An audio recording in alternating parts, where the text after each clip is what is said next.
Let us know. Multiple angles just make the shit look professional. Multiple angles is what separates you from YouTubers, from people that just hop on the camera one day and say, I'm going to talk. Fact. Welcome back to Everyday Struggle. Nah, I'm fucking with you. We're probably right. We're probably right. Flightschool Pree. This your man Slops. What's good? And today is a big day in Brooklyn. March 9th. Saw that in there. A big day in Brooklyn. You know what I mean? Man, and it's a big day in Brooklyn if you've never been. Shout out to Cannabis. I think he is probably the reason why we celebrate the death instead of the actual birth. Yeah, that's a fact. March 9th.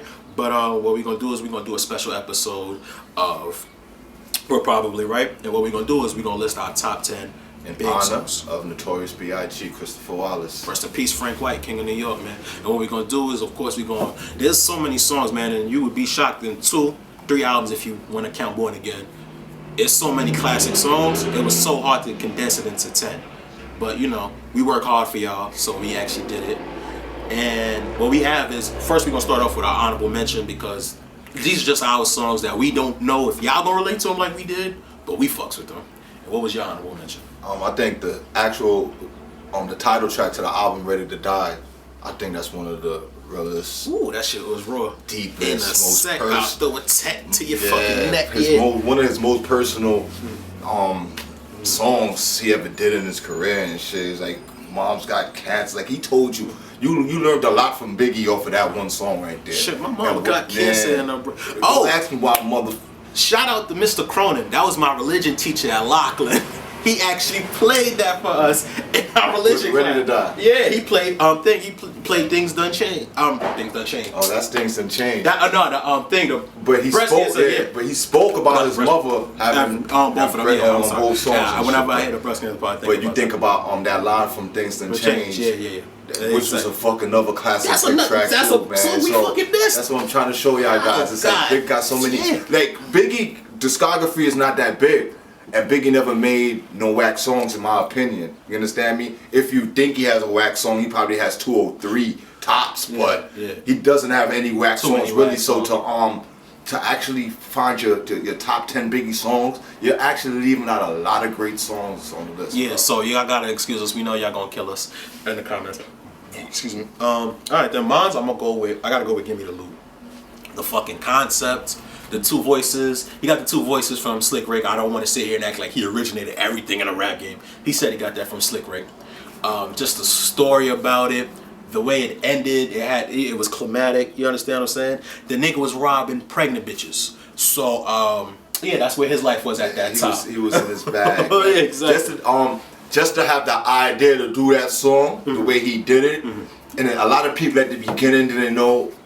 It was just big on the song by itself. Yeah, they thought it was somebody else and shit. So that's just special in itself. Just that for him to just, like you said, he got that idea from Slick Rick, but he didn't get the idea of that story and the concept from Slick Rick. So for his mind to go out there and to bring it back and just to paint that picture is just amazing to me. So that's another one of big classics, man. Give Me the Loot, man. You can't. And these didn't even make the list. Yeah. So what we're gonna do is we're gonna start with the list now. The list, I think, at number 10, we're gonna go with Story to Tell.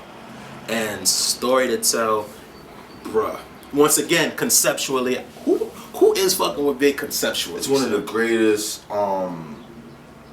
stories on wax, period. It's so real that Irv Gotti made a little movie. He made a movie. It was actually decent. Yeah, it was decent. It was actually decent. And I like the ending, the way he ended it with them telling the story during the credit. Because I was waiting for that part. I'm like, where's the part where he gotta come back and tell the story. His homies and shit about this shit. And they didn't even put it. I was like, damn, they didn't even do that part. That shit ain't real. And then after the credits, they played this shit. I was like, yeah, son. And the thing, when he actually told the story afterwards, the beat is fire. I think that could be a movie, and I think it need to really be. Irv Gotti showed that story could actually be a real movie and be done in the perfect way. I think somebody really need to do that. I got a story to tell us, like one of the illest stories ever in hip hop. Like, and it's a true story about Anthony Mason. R.I.P. Anthony. Was it Anthony Mason? Yeah, it was Anthony Mason. The girl he was fucking. There's no way. Yeah, Anthony Mason Fat Joe blew it up. Anthony Mason would have killed that. No, Fat Joe blew it up, and Anthony Mason family came. Go look it up. I thought it was Derek Harper. Nah, it was Anthony Mason. But for a long time, the rumor was John Starks. And John Starks was the first person came out on that show they be having on ESPN with the guy and his pops. Oh, highly questionable. Yeah, highly questionable. And they asked him about it. He said it's not about me. It's one about a forward on my team. Oh no, he said it's definitely true. He didn't say it was a forward. He said it was somebody else, but it was definitely true. He said Fat Joe confirmed it. Yeah. And then he came out and apologized, like, yo, I didn't want to. Know what I mean, because it's like Anthony not here no more, so it's kind of. Yeah. Oh, okay. Yeah, but it was Anthony Mason, man. Okay, so, you could drop down. He passed. You understand what I'm saying? Damn, I can't picture Anthony Mason shook. He was the enforcer. All right, no, but that's Biggie though. It's a gun. Exactly. That's Biggie. Exactly. All right, so I think. All right, so number 9, we gonna go with Suicidal Thoughts. Suicidal Thoughts is one of the greatest endings to an album in history. Bruh, it's like. Tell me another. Think about it. If y'all could think in 2 minutes. Yeah, y'all give me a comment. And comment. Y'all drop comments. The best song that ended an album that's better than Suicidal Thoughts. And that transferred into the artist's next album, then, you know what I mean? Yeah, there's not too many songs that where you could see the leeway and then the vision where you bridging the gap. And it picked up. Yeah, it picked up right. Yeah, last time on Ready to Die at the beginning of Life Ready After to Die, Death. Suicidal Thoughts, and then to have the next album named Life After Death, like he showed you. The only issue I had an issue with Suicidal Thoughts. I think that ad libs seemed kind of forced because they didn't do it together. I thought they should have probably wrote it together. Him and Puff should have wrote it together, so the ad libs could have flowed well. I like the idea of the ad libs with him being on the phone, but it just seemed like Puff was like trying to catch up and respond. I think they should have probably wrote it together. Yeah. But besides that though, like the story, like he had it's a whole suicide note. You understand what I'm saying? So I thought that was. And it told you a lot what he was going through at the time. Yeah. You understand me? Because if you let's go back to when you listen to the intro of the album. And then you go into songs like Things Done Change, and we were just not breaking it down. And you was talking about my mom's got cancer on her breast. But then you go to Suicidal Thoughts. It put the whole album into perspective for you. You understand me? To show you where he was as a young black male in America. Okay, and so we at number 8. Now number 8, what we gonna go with is Long Kiss Goodnight and My Downfall. We have to combine those. It's so crazy. Because if you listen to Life After Death, you'll play one and you're not gonna not play the other. Yeah, you gotta play it together. If you listen to Life After Death, you'll play one and the other song will come on right after, and you're not realizing it. But not even that you're not gonna change it. You didn't realize you're listening to something different. It just sounds like it's you know what makes it think it's different? Yeah. Faith. That little gap in between. But a phone call. But the fact that Biggie did drop a double album, and that was his actual last album that he worked on, is only fitting that we put a song like Long Kiss Goodnight and Downfall together. You understand me? And those songs right there is just perfect. Shout out to DMC, yeah, but that shit, and those people who say Who Shot You was a Tupac diss. No, if you want to hear the real Tupac disses, you gotta listen to the words in those two songs. Yeah. Those two songs. When Puff is talking about, we ain't talking about no other rappers. We talking about you, motherfucker.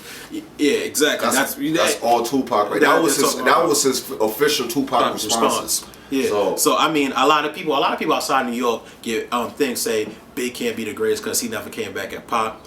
And when you tell them that, they still get mad because they be like it's subliminal. But if you listen to the words, what was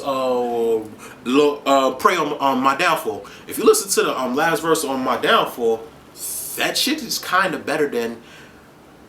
I wouldn't say better than Hit 'Em Up, but it's competes. I don't think he took as many low blows. I might go off a tangent right now. Hit 'Em Up. It's not good after Tupac's verse. No, I thought the last part where he was just talking and rhyme. Okay, if you take off Tupac's verses off those Tupac voice off those songs, the song was trash. You talking about the Outlaws? We don't want to hear them. No, that was just him putting his little mans on. But Tupac's verses was he killed the song by putting his little mans on. You should Tupac. When you come back, when you reborn, when you Machiavelli, you come back again. Take my advice. Don't put your little mans on the diss track again. Take them off. Take them off. Nah, but I think what you call it. I do think Tupac's verses was kind of fire. Oh, those are some of the best Tupac verses. Yeah. There's nothing. I think there was nothing better. But Big's response, it was just immaculate. I think the way he did it, Big set the actual tone for the subliminal rap. Yeah, if you really want to be serious. I think shout out. I'm not even not shout out to Hov, because I think Hov ran with that. Hov ran with it. But Big was the first one to say, you know what? I don't think you that important for me to call your name, my nigga. That's damn near every song on that first disc on Life After. Because he was taking shots at somebody. Yeah, but we really seen you on these streets. So we not gonna call your name, my nigga. We not gonna do this back. Tupac was an entertainer.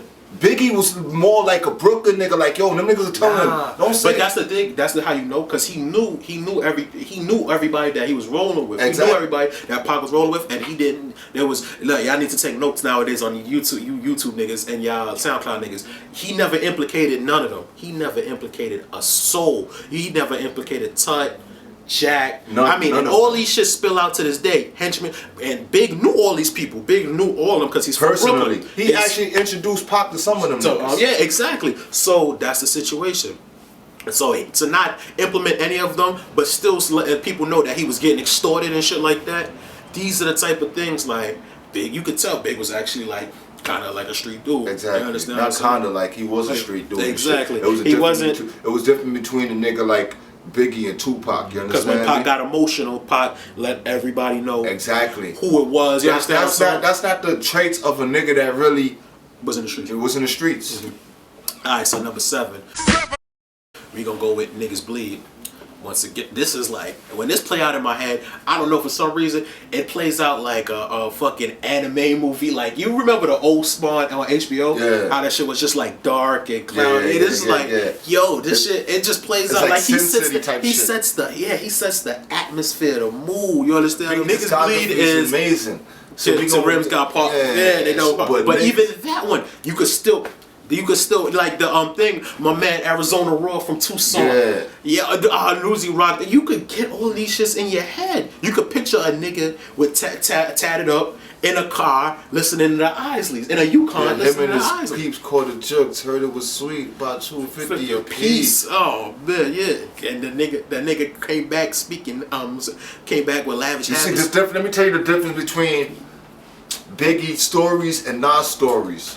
Biggie's stories was coming from a place of real shit. Nas stories was coming from a place of a great storyteller. You understand me? Biggie shit, these are real stories he's telling. You understand me? When you hear Nas telling a story that's good. It could be real, like Blazer 50, but you know somebody's God can't be real. Big ain't killed nobody after he had a record deal. Now we don't want you to think. Yeah, but with somebody, and he had his daughter in his hand. Yeah. Damn, why? You see, we didn't even add that. Hey, yo, Playboy. That was my shit. Yeah. The right nigga holding his daughter. Facts. Alright, then, so number 6, we gonna go with Machinegun Funk. And that was what Big originally wanted to be his first single to his debut album. That's one of Big's greatest songs that he, I think, lyrically, personally, and to say personally to Biggie. Yeah. Biggie's personal favorite song that he ever created was Machinegun Funk. That's one of his. I think that's one of my favorite Biggie songs, lyrically raw. Like that song embodies who Biggie Smalls. It captures who he is. Yeah, that's just why it had to be there. It's him. You understand what I'm saying? It's what he did on his leisure. Exactly. It's exactly what he did on his leisure. And that's who he wanted to be as a rap artist. That's who he envisioned himself as being. Thank you. Understand me? Puff, like, it's a great song. Yeah, it's a great song. But that's how you end up being a mixtape rapper. Exactly. That's how you end up being. It's an epically good mixtape song. Puff seen the legend in Biggie. You understand me? What Puff did? Let me real quick. What Puff did? Puff worked around a lot of artists before he got to Big. So what Puff did was take Heavy D, Flashy with the ladies. You understand me? Biggie griminess and Trub Rock lyricism. And that's you got Biggie. Our second honorable mention, because like we said last time, man, there's just so many classic Big tracks that, what the fuck? How can you fit it into the 10? So this is our ones that we sneaking out personal favorites. So what you going with? I'm going with Player Hater. Whoa. I'm going with Player Hater because that switched the game up. And you like he was one of the first rappers to sing on a track if you really want to be singing. Nigga, I seen Stephen A singing this shit. I seen Max on fucking his first take singing that shit. You know what I mean? So yeah, Player Hater was just amazing. That was another track coming at Tupac. That's to show you he didn't really take Tupac too serious. You understand me? You've been robbed. You can take off them Jews. Oh man, shout out to fucking fool. I know Flex definitely called him Cheddar Bob. Yeah. I felt bad about that. Yo, anyway, my second honorable mention, man. Like, we talking about so many big songs. I just want to give a shout out to Big's features. Because seldom do you... Nah, I wouldn't even see seldom. 50% of the time, I see him slack. You see him slack sometimes on features. Yeah. But when he showed his ass on features, he showed his ass on features. You could tell when he's just being paid to do a feature and when he wanted to do this feature. And Victory is my favorite. Besides probably Brooklyn's Finest, Victory is my favorite Big feature, bro. It's just like the way Puff caught it, and then the way Big came in, and then the way you hear him, they left the part where he was arguing with the engineer. The mic is loud. Turn the shit the fuck up. You understand what I'm saying? Yeah. It was a perfect set. The ambiance, the video was done perfectly. For some reason, they made the one with Chance throne scene make it look epic. Yeah. So it was. I think Victory. He found the right pocket. He was just the thing that hurts me about Victory is Big was finding himself. He was really getting into that King of New York mantra. If you was able to hear Biggie after Victory as an alive artist, oh my God, I don't think Sky's the Limit. He had a song called Sky's the Limit. Oh my God. Another song we gave. You understand me? Biggie would have been through the roof because a lot of people don't understand that was his first crack at executive producing. He actually was an executive producer of Puffy's No Way Out album. So there was just executive producer. That shit would have been, that moment would have, for the culture, would have been so fucking No, that big, wasn't his first time. The first time was actually a Junior Mafia album. But I'm saying for him, for Bad Boy. You understand me? Junior Mafia, he wrote that album. True. He wrote that album that had Kim and Caesar and Nino Man and all them other niggas rap shit that he wrote. True. Yeah, but I like Victory though, you know. The bars, the way he came in, and mind you, Puff shit wasn't to be fucked with too. Yeah, it wasn't. So the fact it's so big, Puffy made I don't know who wrote Puffy shit. Who wrote Puffy shit? It wasn't Jada. I thought it was Big. It wasn't Big. It could have been Big or Jada. I know it wasn't. I think it was. I think it was Shine Forever, I think it might have been Big. That's Jada Kiss. Oh, you can hear the cadence. The sun don't shine forever, but as long as he had them, we might as well. That's Jada. Nah, that's Kiss. Yeah. That's actually wow. That is Kiss, nigga. And you see why we say we're probably right. Probably right. Because chances are, the way he just put them together, he's probably right. Now, all right, then. So we're gonna get back to the list, and at number 5, we got the 10 Crack Commandments. Sorry, the numbers and shit. Yeah, y'all fuck with me. 10 Crack Commandments. Once again, like I keep bringing up concepts and conceptually what Big did, but every time I say it, it's a whole different other concept that he came up with.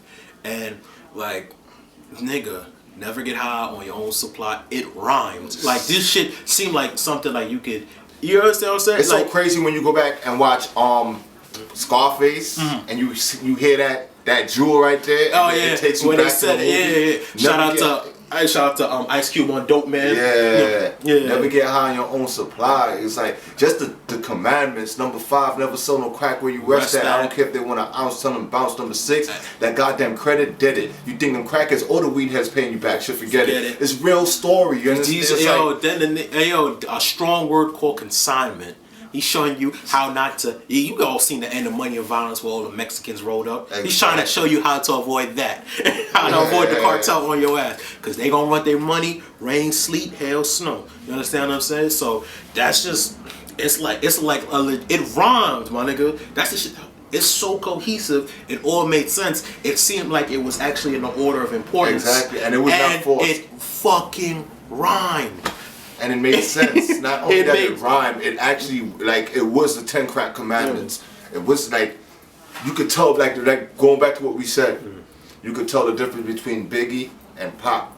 Biggie was really in them streets. To make 10 Crack Commandments, you had to be really out there doing that shit, man. You can't just, you can't make that song from hearsay. Oh, man. Shout out to all the former drug dealers. Let me see. Then we got number 4. So the number 4 we got Juicy, and I know y'all saying might seem kind of low. That might be some of y'all favorite song, and if Juicy is your favorite song, that's when I know you're probably not from Brooklyn. Instead of saying like everybody love Juicy, you probably need to know the words of Juicy to made it through the 90s and the 2000s. You understand what I'm saying? It's gotten a lot of people through. But to me, personally, it's just, it didn't encapsulate Big. You understand what I'm saying? I thought it was a great song. It's a fucking awesome song. It's better than most people's first singles. But it just, it was more Puff than Big. You know? It was more Puff than Big, but it's a staple of who Big is. And that's why it's so high up. Yeah. And then the video was fly. It's meaningful. He had his mom's in it. Yeah, had his daughter in it. It's meaningful. He spoke. He spoke about what was going on at the time for urban youths and shit. I mean, like the magazine. You could touch it, yeah. It was Word just, Up magazine. I mean, just the way the song began when he was like, "Fuck all y'all hoes." If you ever earned a Right On magazine, then this show is for you. If you ever had one Right On magazine, or Jet magazine, it's for you. It's like birthdays was the worst days. Now we sip champagne when we thirsty. Super Nintendo, Sega Genesis. Then he was like, called a crib. Same number, same hood. It's all good. Playing Street Fighter on a 60-inch big screen TV, man. That was everybody's dream, bro. That's what everybody wanted to do. That's why Martin got the Hitachi. Everybody wanted to play Street Fighter on one of them big screens, son. Like, this is before we had the flat screens, where your TV took up your entire living room. Oh, man. You had to get like 5 people to bring that shit in the crib, but... Ooh, yeah, I forgot the moves. They had to bring that bitch out the truck. Yeah, I forgot about that. Now you could actually just think that. Buy flat screen and walk. I'm glad we didn't have flat screens back then. There'd have been a lot more break-ins, son. Crackheads would have been moving. Oh my god. Clean with them bitches. Yeah, that's neither here nor there. Alright, so at number 3, we got my personal favorite Big song ever. And this is Everyday Struggle. Oh, that's one of my personal favorite Big songs. Everyday Struggle. That song is so meaningful. You got a show today named after that song. That song. Everyday Struggle. Don't for 1 second think that song didn't influence that name of that show. Nigga. That's exactly where it came from. But I think like the song, like the reason why it's my favorite, the story's so real. The flow, my nigga. I think that was probably, besides Notorious Thugs, as far as catching the beat, I think that might have been it for Big. I'm seeing bodies after bodies, and the Mayor Giuliani ain't trying to see no black man turn to John Gotti. My daughter used a potty, so she older now. Educated street knowledge, I'm older now. Yeah, and then you had Puff at his best with the ad-libs. You understand what I'm saying? You had the beat was fucking fire. It's like Everyday Struggle. That was it. I legit think that was the one. That's my favorite one. That last verse, it hit me in a certain way. If you ask me, I would say that's Biggie's #1 song, but I know you guys probably have different. I probably took my personal favorite. My man 2 Tex, he took 2 Tex, and when he started the bus, he like to ask who's next. I got my honey on the. Oh man, yo, Everyday Struggle. That's hands down my favorite song. Nigga said D's knew my first name. Should I quit shitting though? I quit shitting though, even though they had me scared, yo. They got an 8, I got a tank with air holes. Come on, and that's just how shit going to struggle. You remember tanks with air holes, man? Yo, come on, man. Yeah. Oh man, so then we gotta go with now number 2. Number 2, okay, it was a kind of a toss up, but number 2. Is the Brooklyn anthem before computers and hot nigga, you understand me? And that's Hypnotized.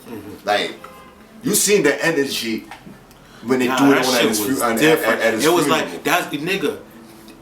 Without Hypnotized, there's no way Biggie's selling 12 million. People say because he died. Well, obviously that's a part of it. But Hypnotized, $1 million on a video. Like man, Rob said, they got bitches in a fish tank, yo. they got fucking mermaids in a fish tank, yo. Niggas dropping backwards, my man. Niggas was dropping backwards, recklessly. With the Versace. Yeah, fact. Son you gotta remember, son just got off the came off of a car accident. So my son couldn't even move like that. They had the cane in the video and shit. Oh shit, the niggas fucking at him with the cut it out, man. Yo, Big's a fucking legend. Hypnotized on the boat. Nah, I mean, hypnotized. Biggie. Can't. That's another Slick Rick. Another Slick Rick influence. Yeah, You know what I mean? So shout out to the Ruler. Yeah, facts, Rick's the Ruler. And they got kind of caught. Both of them got parents is from the Caribbean, Jamaicans, side of things. So you see the culmination. Yeah, but yo, Hypnotized. That would hurt me putting that at number 2. So we gonna have to show out. It hurt putting in number 2, but you can't go wrong with number 1. And what's number 1? Number 1 is like the ultimate street anthem. Number 1 kind of got us where we at today, and that's Who Shot You. Boom, there you go.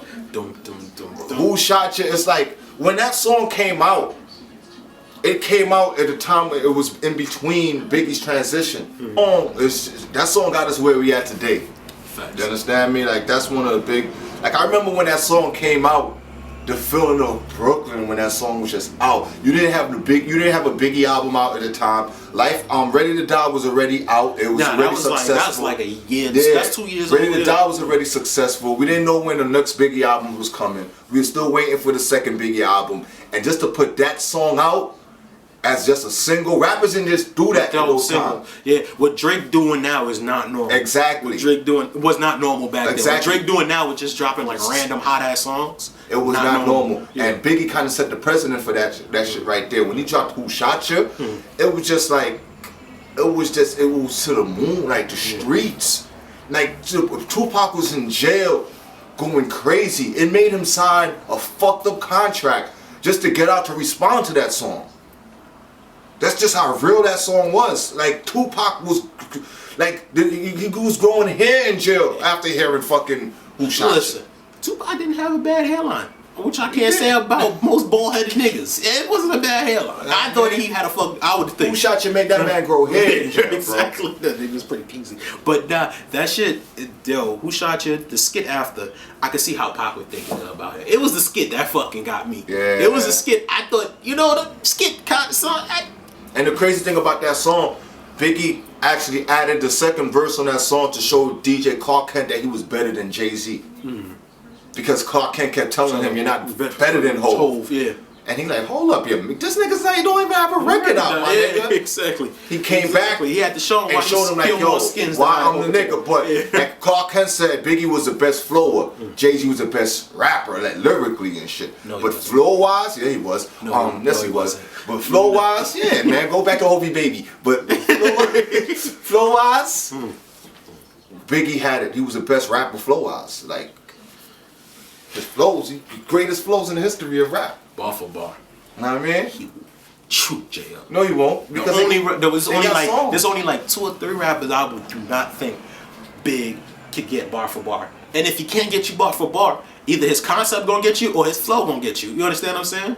I think like the only two. I think Nas bar for bar might be better. Is better than Big, and I think Lupe bar for bar is better than Big. Okay, now I wanna address that. Oh shit! I wanna address that. What? I wanna address that. Nas bar for bar is not better than Big. Because if you listen to Nas today, he sounds dated. Jay-Z never sounded dated in his career. Yeah, Reasonable Doubt sounds dated. I think Reasonable Doubt is a fucking awesome album. What you mean it sounds dated? Flow-wise, it's dated. Flow-wise, it's dated. I think I'm that's talking about now. Oh, So now you talking about? I No, that's because Nas stopped evolving. But I mean, I thought you talking about like his like. That's to show you though. Jay-Z flow from the beginning was a flow that was forever evolving. Oh yeah. Nas flow was a flow that stuck in the time. You mean like barring flows? Barring? You ever heard Nas talk bars? Nas I'm talking about top notch, bro. Yes, he is. Give me a top notch Nas bar in the last 5 years. Oh, I mean, damn, he only had 1 album in the last 5 years, but you're actually right about that. Listen, this is this ain't about Nas or Jay-Z. This is about Biggie though, man. March 9th, man. March 9th, man. Greatest rapper of all time died on March 9th, man. Exactly. So man. we just want to show our respects, man. That's like a forever thing. Big will forever be a Brooklyn legend, man. As long as hip hop legend, but yeah, hip hop. As long as there's a music legend, as long as hip hop is going, as long as there's black music on the charts, they'll forever be. Biggie deserves a statue some way, somehow in Brooklyn. We gonna get that. We need one. We need to put that in front of Barclays. You gotta be wearing the next jersey. I mean, we gotta talk to Hove about that. We gotta get that done. Man, Biggie belong in front of Barclays. We gonna start a petition because we are right about this. We're probably right about that. You understand what I'm saying? Yo, so follow us on IG. Flightschool Pree. Slopshot, lady behind the cameras, Iron Complex. Thank you for directing it. My homegirl TT. Yo, man, we gonna be back to reviewing albums, and we gonna throw a special here and there. You know, a couple debates and shit like that. Man, keep paying attention. Once again, you can see our minute clips on Instagram, and you can watch the entire episode as you've done today on YouTube. Should be coming out on the YouTube page soon. When we get the YouTube page, we'll let you know. That's right. But yeah, when you watching it on YouTube, you'll know that. So you'll fucking subscribe. Yeah, I'm saying. So that's what we're probably right this week, man. Yeah, man. Biggie,